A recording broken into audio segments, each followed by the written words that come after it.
Baik, Assalamualaikum warahmatullahi wabarakatuh.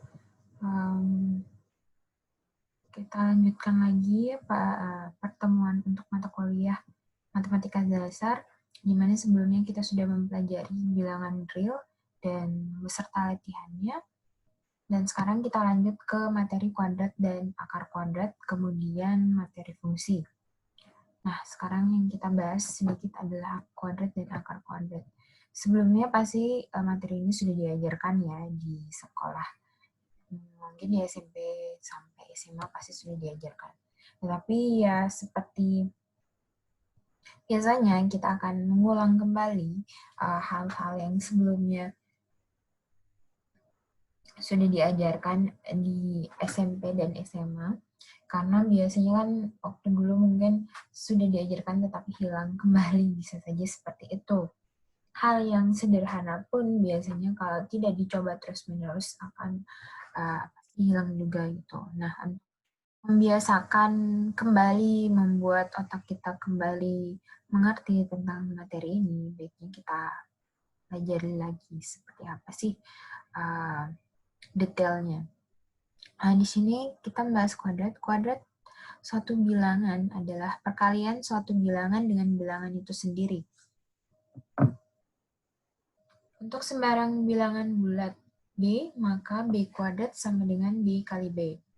Kuadrat juga bisa disebut dengan pangkat 2.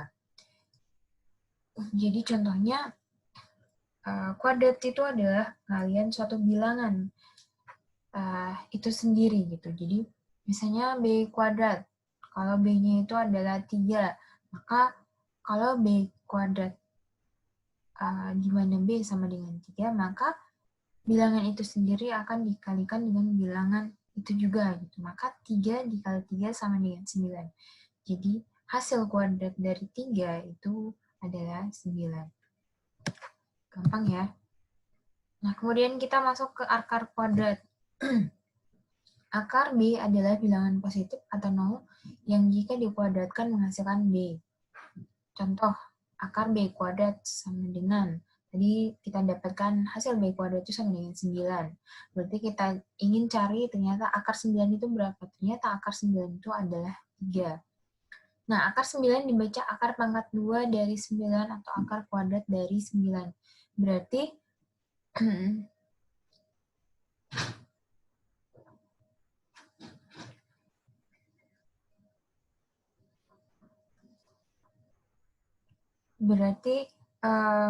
ini bisa dilihat bahwa ternyata akar itu adalah kebalikan dari kuadrat. Jika A kuadrat sama dengan B, sama artinya dengan akar B itu sama dengan A.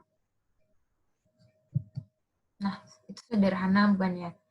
Saya rasa semuanya bisa dan mungkin Ibu hanya mengingatkan saja kembali akar kuadrat itu seperti apa dan kuadrat itu seperti apa gitu. Kemudian kita masuk ke fungsi. Ini materi baru ini. Kita masuk mulai ke bab 2 lagi. Nah, kita masuk ke definisi. Fungsi dari himpunan A ke himpunan B adalah relasi khusus yang memasangkan setiap anggota himpunan A dengan tepat satu anggota himpunan B. Contoh, jika F adalah fungsi dari A ke B, kita menuliskan F seperti ini ya. Jadi F titik 2 A dengan panah ke B. Yang kemudian dibacanya itu adalah F memetakan A ke B. Diagram panah. Nah, ini bentuk dari bagaimana kita ingin menggambarkan sebuah fungsi ya. Dengan diagram panah dapat ditunjukkan bahwa ini A adalah sebuah fungsi dan B itu adalah daerah hasil.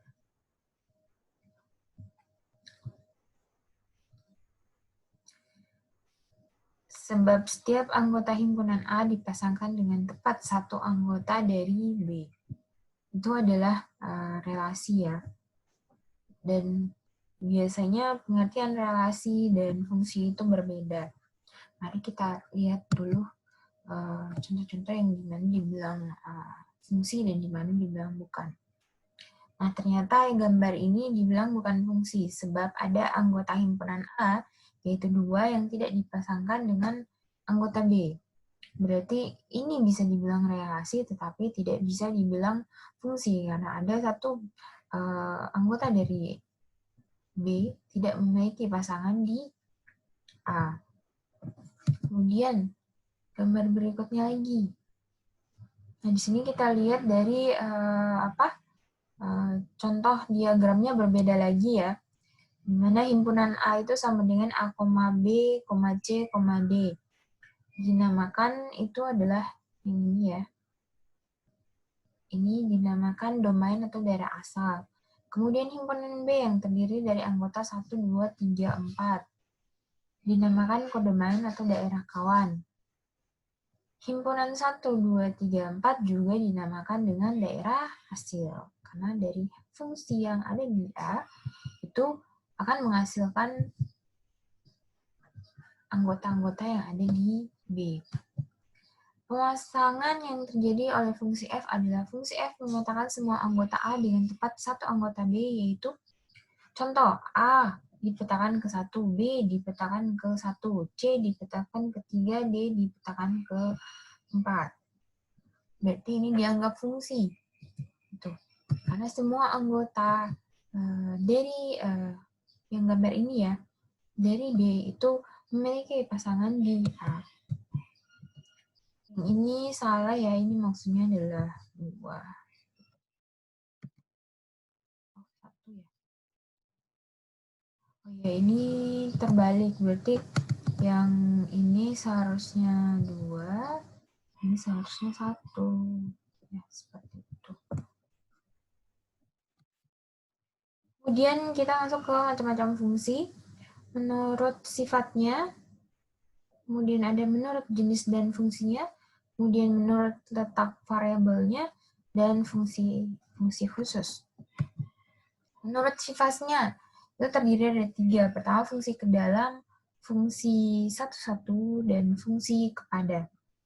Di sini ya, kepada. Jadi contoh fungsi ke dalam itu adalah apa? Fungsi F memetakan A ke B dikatakan fungsi itu jika ada anggota B yang bukan peta dari anggota A.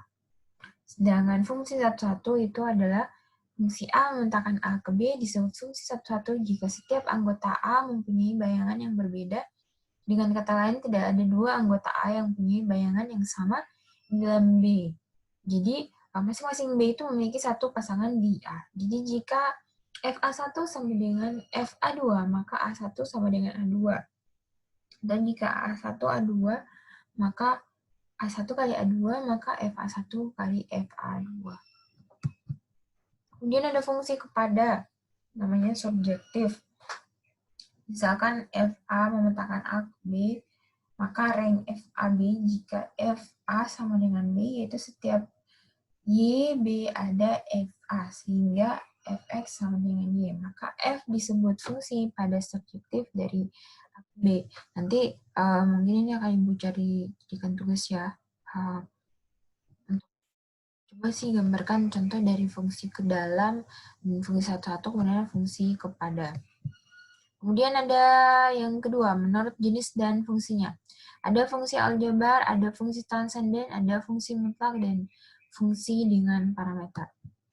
Fungsi aljabar adalah fungsi yang aturannya meliputi aljabar atau tambah kurang kali bagi akar dan pangkat. Jadi itu karakteristik dari aljabar. Itu terdiri dari fungsi rasional, adalah fungsi yang variabel bebasnya berpangkat bilangan bulat. Berarti bilangan bulat itu apa? 1, 2, 3. Fungsi irasional. Fungsi irasional adalah fungsi yang variabel bebasnya terdapat di bawah tanda akar. Contohnya, Y sama dengan akar 2x kuadrat kurang X tambah 3. Jadi bisa saja karakteristik dari irasional itu pasti ada selain ini ya. Tapi di contohnya salah satunya adalah kalau fungsinya itu menggunakan akar. Kemudian ada fungsi rasional, itu terbagi dari 1, 2, 3, 4, 5. Itu fungsi polinom, fungsi kubik, fungsi kuadrat, linear, sama pecahan. Fungsi polinom merupakan fungsi suku banyak, bentuknya seperti ini ya.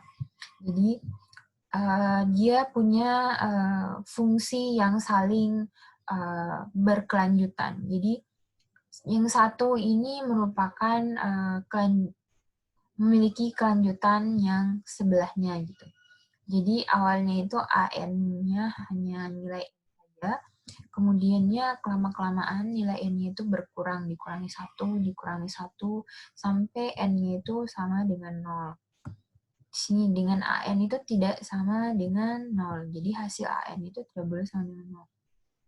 Kemudian A0 sama dengan suku tetap, yang di sini dia nilai AN sampai A0 itu adalah bilangan real, harus bilangan real. Contoh fungsi polinom itu adalah 2x pangkat 3 tambah 4x pangkat 2 tambah 6x kurang 5. Atau misalnya yang ini, 5x kuadrat tambah 4x kurang 8, dan seterusnya. Contohnya kita sering ya, ini fungsi pangkat 3, ini fungsi kuadrat. Kemudian kita masuk fungsi kubik. Fungsi kubik adalah fungsi yang berpangkat 3, bentuknya fx sama dengan ax pangkat 3 tambah bx kuadrat tambah cx tambah d. Dengan a itu tidak boleh sama dengan 0. Contohnya, fungsi kubik itu ada x pangkat 3 tambah 2x kuadrat tambah 5x tambah 6. Jadi fungsi kubik selalu harus ada pangkat 3-nya. Kemudian fungsi kuadrat. Fungsi yang berpangkat 2. Biasa ya, sifat-sifat dari grafik fungsi kuadrat. Jika A lebih dari 0, maka grafik terbuka ke atas. Jika A kurang dari 0, maka grafiknya terbuka ke bawah. Jika D, diskriminannya merupakan suatu fungsi kuadrat AX kuadrat tambah BX tambah C, maka diskriminan yang lebih dari 0, grafik itu Y, fx-nya itu memotong sumbu X pada titik yang berbeda. Dan jika D kurang dari 0, maka grafik Y sama dengan fx menyinggung sumbu X pada suatu titik. Jika D kurang dari 0, maka grafik Y sama dengan fx tidak memotong sumbu X. Bentuk fx sama dengan ax kuadrat tambah bx tambah c, dengan a, b, c merupakan konstanta, dan A tidak boleh sama dengan 0. Ini tandanya bahwa ini adalah fungsi kuadrat. Contoh 4x kuadrat tambah 6x tambah 5, grafik persamaannya sama dengan karakteristik dari fungsi kuadrat. Ax kuadrat tambah bx tambah c. Ini pasti berbentuk parabola ya kalau kuadrat. Nah, langkah melukis grafik fungsi kuadrat yang pertama harus kita lakukan adalah, jadi ini sudah masuk ke latihan ya, tentukan titik potong dengan X. Berarti kita harus tentukan dulu titik potong dengan X. Kita punya sebuah grafik, ya. Sini itu Y, di sini itu X. Jadi kita mau yang pertama mencari, tentukan titik potong dengan sumbu X, berarti sumbu yang ini. Nah, untuk bisa mendapatkan ini, nilai Y kita harus nolkan dulu. Maka diperoleh X1 sama 0, gitu ya. Kemudian tentukan titik potong dengan sumbu Y. Kita ingin cari lagi titik potong yang ada di sumbu Y, berarti yang ini. Nah, untuk bisa didapatkan, X-nya itu harus dinolkan, nilai X harus dinolkan. Maka nanti kita dapatkan titik 0,Y1, entah Y1-nya nanti berapa atau X1-nya juga berapa. Jadi mungkin bisa saja titiknya di sini atau titiknya di sini. Titik pertama yang kita dapat yang berpotongan dengan X mungkin di sini, kemudian yang berpotongan dengan Y bisa saja di sini gitu ya. Menentukan titik puncak. Jadi titik puncak SP, titik untuk X-nya XP, untuk Y-nya YP. Untuk cara cari XP-nya, cari minus B per 2A. Kemudian setelah kita dapat, untuk cari YP-nya, kita pakai diskriminan kurang minus 4A. XP itu sama dengan persamaan sumbu simetri yang ini. Kemudian YP itu nilai maksimum atau minimumnya ini. Sedangkan D itu ada diskriminan yang tadi sudah Ibu jelaskan, itu rumusnya adalah B kuadrat kurang 4AC. Kemudian hubungkan titik-titik koordinat tersebut sehingga membentuk grafik parabola. Jadi bisa saja kalau di sini itu ada 3, contohnya ya, 3, X1-nya 3, Y-nya 0. Gitu. Ini contoh. Ini adalah hasil yang ini.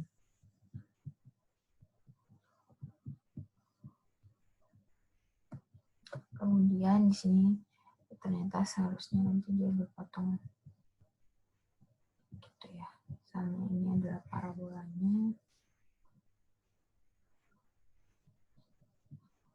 Nggak berpotong di sini ya, kurang lebih.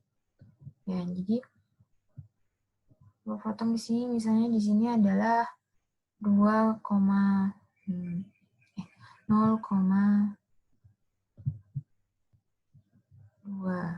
Ini untuk titik yang keduanya. Yang ini ya.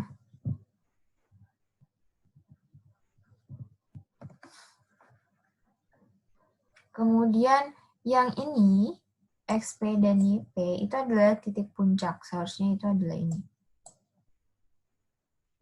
Ini XP dan YP.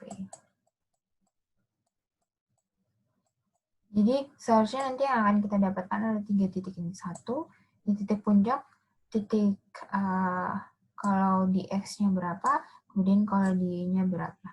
Gabungkan saja 3 titik ini, gambar parabola yang terbuka ke bawah, itu pasti dengan mudah kita bisa dapat titik yang berpotongan dengan titik X. Selain yang kita dapat yang pertama ya, atau bisa saja pada tahap yang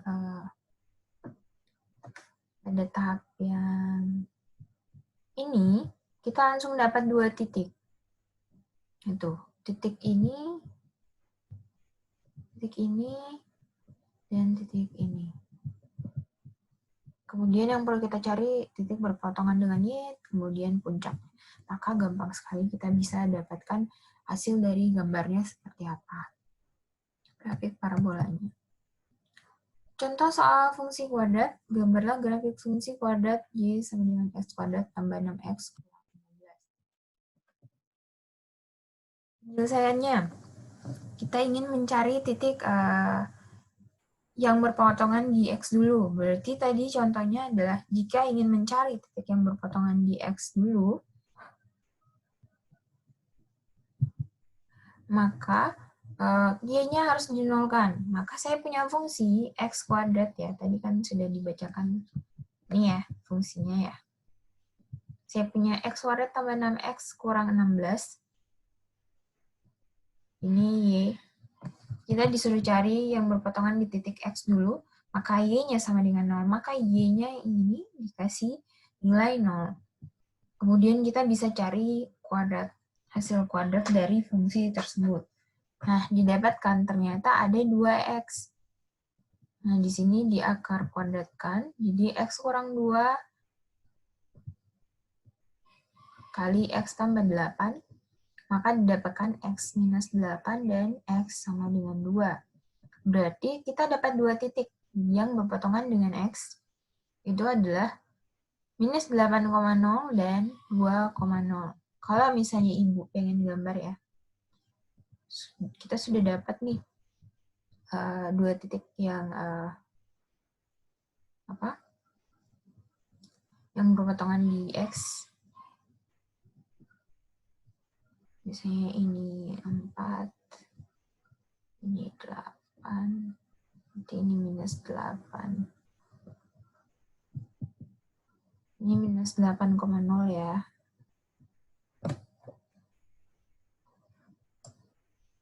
Ini. Setelah itu, yang satu 2. Nah, kalau misalnya di sini 4, berarti di sini 2. Maka di sini 2. Maka sudah kita dapat 2 titik. Tetapi kita belum bisa menggambar ya, karena baru 2 titik. Kita harus cari lagi yang berpotongan dengan sumbu Y. Sini sumbu Y-nya. Nah, ini tahapannya. Titik potong sumbu Y.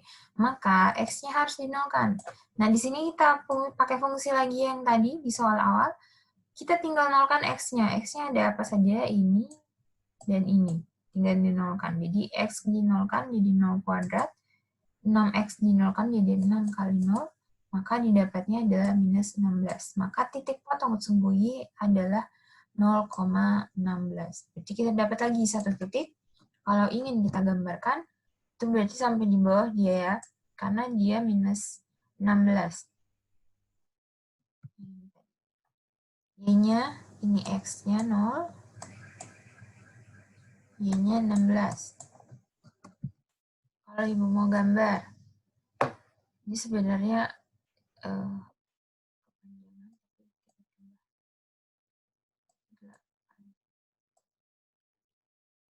misalnya 16 sampai di bawah sini ya. Ini adalah minus 16. Dia berpotongan di sini. Maka ini sebenarnya sudah bisa ya. Sudah bisa kalau kita gambar. Ini pasti gambarnya akan ke bawah seharusnya. Nah, puncaknya kemungkinan ada di kalau 10 berarti